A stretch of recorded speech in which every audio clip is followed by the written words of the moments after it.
தொடர்ச்சியாக அப்படி இருக்கணும்னு நினைக்கிறீங்க இல்லையா? முடிஞ்சால் அந்த ஃபேமிலியில் நீங்கள் அதை கண்டினியூ பண்ணுங்கள். உங்களால் ஒரு முதியோர் இல்லத்துக்கு ஒரு 4 மாதத்துக்கு ஒரு தடவை, ரொம்ப 1 மாதம் அதெல்லாம் சக்ஸஸ் ஆகாது. எது நடைமுறை சாத்தியமாகணும், ஒரு 3 மாதம் அல்லது 4 மாதம் ஒரு டார்கெட் வைங்க, வச்சு ஒரு நாள் ஒதுக்கிடுங்க. நீங்கள் ஃபேமிலியோட முதியோர் இல்லத்துக்கு போயிட்டாங்க. அதே மாதிரி வாரத்துக்கு ஒரு தடவை நீங்கள் கபர்ஸ்தானுக்கு நீங்கள் ஃபேமிலியோட போயிட்டு வந்துடுங்க. பாப்பா இருந்தால் பிள்ளைங்களை அப்படியே அழைச்சி போயிட்டு வந்துடுங்க. ஏன்னா இது ஒரு டீமினுடைய எங்கள்கிட்ட ஒதுக்கி விட்டால் இப்போ நம்ம செய்வோம், ஆனால் கண்டினியூவாக உங்களால் தான் செய்ய முடியும் உங்கள் பிள்ளைங்களை.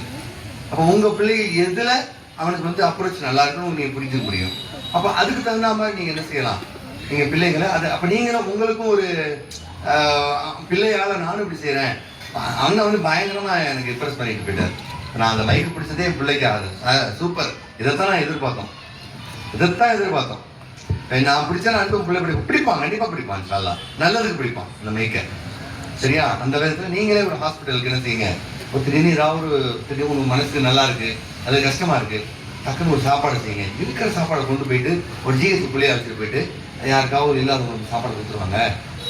நீங்களும் செஞ்சாமல் இருக்கும், பிள்ளையும் கண்டினியூவாக இருக்கிற மாதிரி இருக்கும். அவனை அப்படியே அப்பப்போ நீங்கள் சார்ஜ் பண்ணிகிட்டே இருக்கலாம்.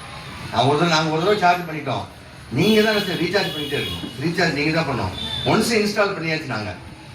நீங்கள் இனிமேல் ரீசார்ஜ் பண்ணுங்கள். அப்டேட்டுக்கு மட்டும் நீங்கள் கொண்டு வந்துட்டு அப்டேட் பண்ணிட்டு போய்ங்க. அடுத்த வருஷம் இன்ஸ்டால் அப்டேட். அப்போது ஒவ்வொரு தடவையும் ரீசார்ஜ் நீங்கள் தான் பண்ணணும். அதுதான் ரொம்ப முக்கியமானது.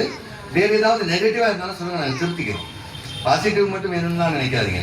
இல்லை இது இந்த தவறு உங்கள்கிட்ட இருக்குன்னு சொல்லுங்கள், நாங்கள் திருப்திக்கிறோம். அது மாதிரி இருந்தாலும் சொல்லுங்கள்.